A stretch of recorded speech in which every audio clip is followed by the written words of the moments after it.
Halo, semangat pagi sobat semua, bagaimana kabarnya? Semoga semua dalam keadaan sehat ya. Di video kali ini saya akan membahas materi rekapitulasi jurnal khusus. Ini masih dalam siklus akuntansi perusahaan dagang materi ekonomi SMA kelas 12. Nah teman-teman, sebelum kita melakukan posting jurnal khusus ke dalam buku besar, maka kita harus melakukan rekapitulasi jurnal tersebut. Jadi jurnal tersebut harus kita rekap untuk mengetahui posisi akun apa saja yang ada di kredit, di debit, kemudian jumlah di masing-masing debit kreditnya seimbang, sehingga nanti pada saat kita melakukan posting ke buku besar itu akan memudahkan kita posting. Baik, kita langsung saja teman-teman bagaimana caranya melakukan rekapitulasi jurnal khusus. Saya berikan contoh jurnal khusus pembelian yang sudah jadi. Ini adalah pembahasan di video sebelumnya. Ini adalah jurnal khusus pembelian yang sudah selesai dikerjakan dan akan kita lakukan posting. Tapi sebelumnya kita bikin dulu rekapitulasinya. Nah, kolom rekapitulasi yang saya gunakan seperti ini ya teman-teman ya. Jadi dibagi dua, debit dan kredit. Kemudian di debit terdiri dari kode, nama akun, jumlah. Di kredit juga sama, kode, nama akun, jumlah. Di sini ada judulnya rekapitulasi jurnal pembelian dan halaman rekapitulasinya halaman pertama. Nah, yang kita jadikan data untuk melakukan rekapitulasi jurnal khusus pembelian ini adalah jumlah akhir untuk masing-masing kolom di akun ini ya. Tetapi nanti kalau di serba-serbi ada, kita tidak bisa menggunakan jumlah serba-serbinya ya. Jadi kalau di serba-serbi ini nanti ada akun-akun yang muncul, maka jumlah serba-serbinya ini tidak direkap. Tetapi kita akan memasukkan satu persatu di nama akun yang sama.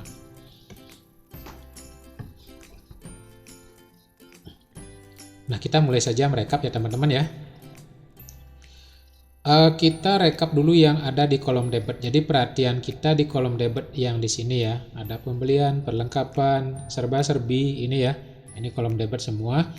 Kita akan rekap ke kolom debit rekapitulasinya. Baik, kita mulai dari pembelian. Di sini ada akun pembelian yang pertama kita temukan. Kita catat di pembelian di sini ya, karena ini pembeliannya debit. Jadi ke sini pembelian. Nah, sebelum kita memasukkan nominalnya atau jumlahnya, teman-teman harus ingat kode akun ya. Di pembahasan di materi semester 1 kita sudah membahas kode akun. Nah, kita isi kode akun pembelian ini berapa? Nanti kalau di soal misalnya ditentukan kode akunnya, maka pergunakan kode akun di soal. Tetapi kalau di soal kita tidak diberikan kode akunnya, maka teman-teman bisa menggunakan kode akun yang teman-teman sudah bikin kemarin di awal semester ganjil. Itu bisa digunakan ya. Jadi pengkodanya boleh menggunakan kode desimal. Kita masukkan kodenya pembelian 511 ya.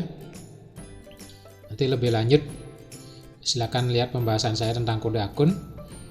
Nah, ini nama akun sudah saya masukkan pembelian, kode akunnya juga saya sudah isi. Nah, jumlahnya berapa yang kita masukkan? Kita lihat pembelian di jumlah paling bawah ya. Karena ini pembelian ini menjadi satu kolom, maka kita lihat jumlahnya yang paling bawah ini 1.100.000. Kita masukkan 1.100.000. Seperti itu saja ya teman-teman. Kemudian di debit ada juga perlengkapan yang ada nominalnya ini ya, perlengkapan. Kita masukkan perlengkapan di debit di sini, perlengkapan. Kemudian kode perlengkapan, kode akun perlengkapan. Teman-teman tentu masih ingat ya kodenya. Ini silakan diisi. Kemudian jumlah yang kita masukkan adalah jumlah yang terakhir, yang ini 100. Ya, ini kebetulan ada satu di sini, jadi jumlahnya 100, kita masukkan 100. Jadi tetap jumlahnya ini yang paling akhir. Nah, yang di debit habis ya teman-teman ya. Seandainya nih ya di serba-serbi ini ada akun. Di serba-serbi ini ada akun. Misalnya ada akun peralatan, gedung, tanah, seperti itu ya. Ada akun di sini. Nah, ini juga kita akan rekap ke debit karena ini serba-serbi ini ada di kolom debit. Kita rekap juga ke debit. Berapapun ada akun yang muncul di sini, yang akunnya beda, kita masukkan semua ke sini. Yang akun beda ya. Kalau misalnya peralatan itu muncul 3 kali, berarti itu akunnya sama. Berarti kita cukup satu catat peralatan, nah jumlahnya kita jumlahkan. Kalau peralatannya muncul 3 kali, ya ketiganya kita jumlahkan untuk bisa mengisi jumlah. Nah, kalau di sini ada 4 misalnya, ada peralatan 3, tanah 1 gitu misalnya. Berarti peralatannya kita masukkan dengan jumlah ketiganya dan tanah kita masukkan 1 dengan jumlah. Jadi seperti itu ya, kita masukkan yang ada di serba-serbi kalau ada. Kalau kosong kita udah selesai, kita lewati. Nah, karena di debit kita sudah rekap semua, maka kita akan rekap yang di kredit yang ini ya. Yang di kredit hanya ada utang dagang. Yang di kredit utang dagang kita masukkan utang dagang seperti ini. Kodenya kita masukkan kode utang. Udah. Kemudian jumlah yang kita masukkanlah jumlah yang paling akhir yang ini 1.200.000. Seperti itu saja. Ya, mudah teman-teman ya. Nah, sekarang kita lihat di sini semua sudah kita rekap, tidak ada yang belum atau tercecer, nanti bisa dicek. Nah, kalau sudah, kita wajib jumlahkan ya rekapitulasinya. Kita jumlahkan yang di debit dulu. Jumlahnya ini 1.100.000 tambah 100 berarti 1.200.000. Ya.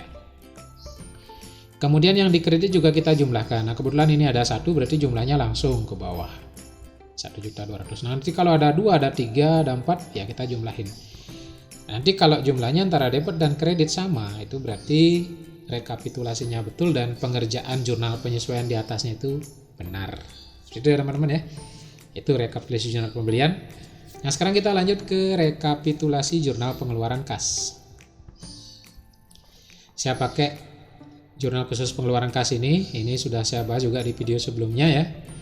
Nanti link videonya saya akan cantumkan cara pencatatan ke jurnal khusus di kolom deskripsi video ini. Nah, ini kita akan rekap. Saya buatkan kolom rekapnya dulu seperti ini. Ya. Ada judulnya rekapitulasi jurnal pengeluaran kas, ada halaman.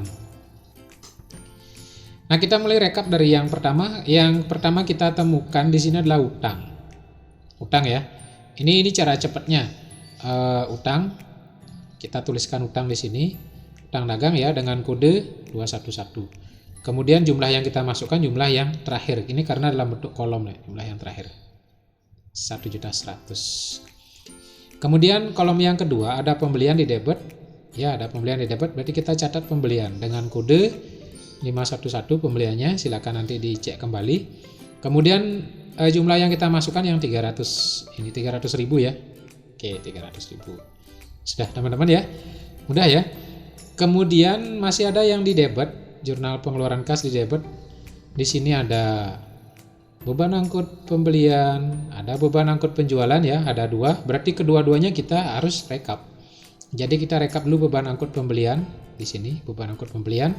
Kodenya kita masukkan 514, nanti silakan dicek. Nah, berapa yang kita masukkan? Nah, untuk serba-serbi teman-teman tidak boleh memasukkan jumlah terakhir. Meskipun di utang dan pembelian tadi kita ngambilnya jumlah terakhir ya. Yang di sini tidak kita ambil jumlah terakhir, kenapa? Karena serba-serbi ini terdiri dari beberapa akun yang berbeda, tidak sama ya. Sehingga kalau ini beban angkutnya, saya ulangi, kalau ini beban angkut pembeliannya muncul beberapa kali ya kita jumlahkan. Nah, ini kebetulan beban angkut pembeliannya sekali. Yang di bawahnya ini beban angkut penjualan, beda ya, beda nama akun, jangan disamakan. Jadi beban angkut pembelian karena muncul sekali, kita masukkan nilainya 100. Nanti kalau ada beberapa kali, 2, 3, ya kita jumlahin. Seperti itu ya. Nah, kemudian serba-serbi yang kedua ada beban angkut penjualan. Ini beda dengan beban angkut pembelian, berarti kita rekapnya beda juga ya. Kita masukkan beban angkut penjualan seperti ini ya, dengan kode ini, kode beban ya, kode beban usaha. Nilai yang kita masukkan adalah yang 120, bukan yang 220. Kita masukkan 120. Nanti kalau beban angkut penjualannya muncul 2 kali, 3 kali ya kita jumlahkan. Jadi seperti itu ya, seperti penjelasan tadi di rekapitulasi jurnal pembelian. Jadi untuk untuk serba-serbi ini teman-teman jangan mengambil di jumlah, tapi ambillah nama-nama akun yang sama, yang sejenis kita jumlahkan. Kalau sekali kita langsung masukkan di rekap. Oke, di debit kita sudah rekap, sudah habis semua ini. Sekarang kita rekap yang di kredit. Yang di kredit ada kas dan potongan pembelian. Kita masukkan kas dulu ya dengan kode 111. Jumlah kasnya kita ambil kolom yang paling bawah. Karena ini sejenis kan, ini kas. Ini terdiri dari kas semua sejenis. Kalau di serba-serbi tidak ya. Di kas kita masukkan 1.610. Kemudian di potongan pembelian, ini munculnya sekali jumlahnya 10.000 di bawah ya. kita masukkan potongan pembelian dengan kode akun ini 513, kita masukkan 10.000. Nah, setelah kita selesai merekap, jurnal pengeluaran kas ini sudah semua terekap, kita wajib jumlahkan. Di debit kita jumlahkan 1.620, kemudian di kredit juga kita jumlahkan yang sama ya, 1.620. Tapi teman-teman jangan paksakan sama ya. Kalau saya bilang yang sama kemudian setelah dihitung tidak sama, dimanipulasi biar sama, tidak boleh ya. Kalau nanti hasil jumlahnya antara debit dan kredit tidak sama, teman-teman silakan cek kembali, mungkin di jurnal pengeluaran kas ini ada yang salah jumlah ya. Kalau jumlah-jumlahnya ini sudah betul ya berarti ada yang salah masuk ya, salah catat seperti itu. Jadi ini secara otomatis sama, itu benar. Baik, jurnal pengeluaran kas kita sudah rekap. Sekarang kita rekap ke jurnal penjualan. Jurnal penjualan ini jurnalnya yang saya pakai video kemarin ya. Saya buatkan kolomnya. Ada jurnal penjualan halaman. Nah, di jurnal penjualan ini simpel sekali, hanya ada 2 akun, yaitu akun piutang dagang di debit dan akun penjualan di kredit ya. Ini piutang dagang dalam kurung D artinya debit, dan penjualan dalam kurung K artinya kredit. Maka kita bisa langsung rekap piutang dagang, kita masukkan ke debit di sini karena ini D ya. Meskipun di bawahnya ini nggak ada debit kredit, jadi D ini menunjukkan debit. Kita masukkan kodenya piutang dagang. Nah, jumlah yang dipakai ini jumlah yang paling bawah ya, jumlah semuanya karena ini satu kolom sama, 1.800.000 seperti itu ya. Kemudian di debit sudah nggak ada, cuman itu saja. Kita catat yang di kredit sekarang dengan penjualan. Penjualan di kredit kodenya 11. Nilai yang kita masukkan sama 1.800.000 yang paling bawah. Udah, jadi ini rekapnya jurnal penjualan, sangat simpel sekali. Kita langsung jumlahkan, tentunya jumlahnya sama ya antara jumlah debit dan kredit. Untuk rekapitulasi jurnal penjualan sudah selesai. Sekarang kita rekap jurnal pengeluaran kas. Jurnal penerimaan kas. Jadi pengeluaran kas tadi sudah ya. Kita rekap jurnal penerimaan kasnya. Nah, ini adalah jurnal khusus di video sebelumnya, nanti silakan disimak. Saya buatkan tabelnya seperti ini rekapitulasinya. Kita rekap mulai dari yang di debit dulu ya teman-teman ya. Di debit ini ada kas dan potongan. Ini pembatasnya ya. Di debit hanya ada kas dan potongan. Kasnya jumlahnya 3.582.000 dan di potongan 18.000. Jadi kita masukkan dulu kas dengan kode 111, jumlahnya yang dimasukkan jumlah yang paling akhir 3.582.000 rupiah. Kemudian ada potongan penjualan, kita masukkan potongan penjualan dengan kode 412. Kemudian kita masukkan jumlahnya 18.000 rupiah. Nah, kita masuk ke kredit sekarang. Di kredit ada piutang dagang, penjualan, di serba-serbi juga ada. Kita masukkan dulu, kita rekap dulu yang di penjualan, di piutang. Piutang dagang kita catat di sini, piutang dagang dengan kode 114. Nah, jumlah yang kita pakai jumlah yang paling bawah 1.600.000 seperti itu. Kemudian di penjualan sendiri ini kita catat juga penjualan. Ini ya penjualan, kodenya 411 dan jumlahnya 1 juta. Pakai jumlah yang paling akhir ya teman-teman. Kemudian di serba-serbi kredit ada akun di sini peralatan ya. Hanya satu ini. Jadi hanya satu ya, kita masukkan saja langsung peralatan. Jumlahnya ini yang kita pakai. Ini boleh karena jumlahnya sama ya teman-teman ya. Karena ini hanya satu akun. Kodenya 211 dengan jumlah 1 juta. Semua sudah terekap, tinggal kita jumlahkan antara debit dan kredit. Kita jumlahkan debit 3.600.000, di kredit jumlahnya 3.600.000. Pekerjaan untuk rekapitulasi jurnal khusus penerimaan kas sudah selesai teman-teman ya. Nah, kemudian yang terakhir kita akan rekap jurnal umum.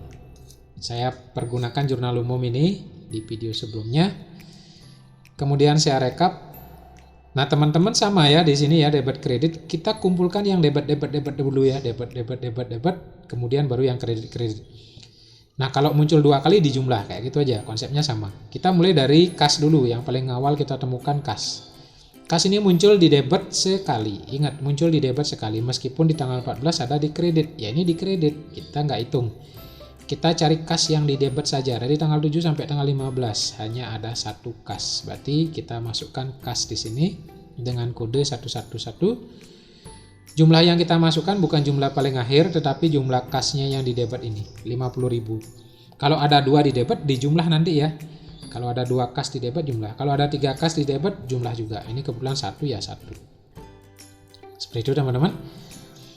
Kemudian yang di debit kedua ada utang dagang. Ini utang dagang ya, utang dagang. Kita catat utang dagang dengan kode 211. Kemudian kita lihat ke bawah. Di debit di tanggal-tanggal lain apakah ada utang dagang juga? Nah, kita cek ternyata tidak ada ya. Hanya ada di tanggal 8, di tanggal 14 tidak ada, tanggal 15 tidak ada. Berarti hanya 1, maka jumlah yang kita masukkan Rp100.000. Kemudian yang ketiga kita catat, kita temukan retur penjualan ya, yang debit ya, retur penjualan. Oke, dengan kode 412. Nah, sekarang kita lihat berapa kali muncul retur penjualan. Muncul retur penjualan 2 kali, tanggal 14 dan tanggal 15. Tanggal 14 retur penjualan 40.000, tanggal 15 retur penjualan 200.000 ya. Nah, ini kita jumlahkan 240.000. Seperti itu ya teman-teman ya. Ini karena muncul 2 kali ya. Kita jumlahkan 40 tambah 240.000. Nah, yang debit sudah habis teman-teman ya. Hanya 3 akun yang sama, 3 akun yang berbeda gitu ya. Ada 2 akun sama, 3 akun berbeda. Berikutnya kita akan rekap yang di kredit. Berarti ini, perhatiannya ke sini.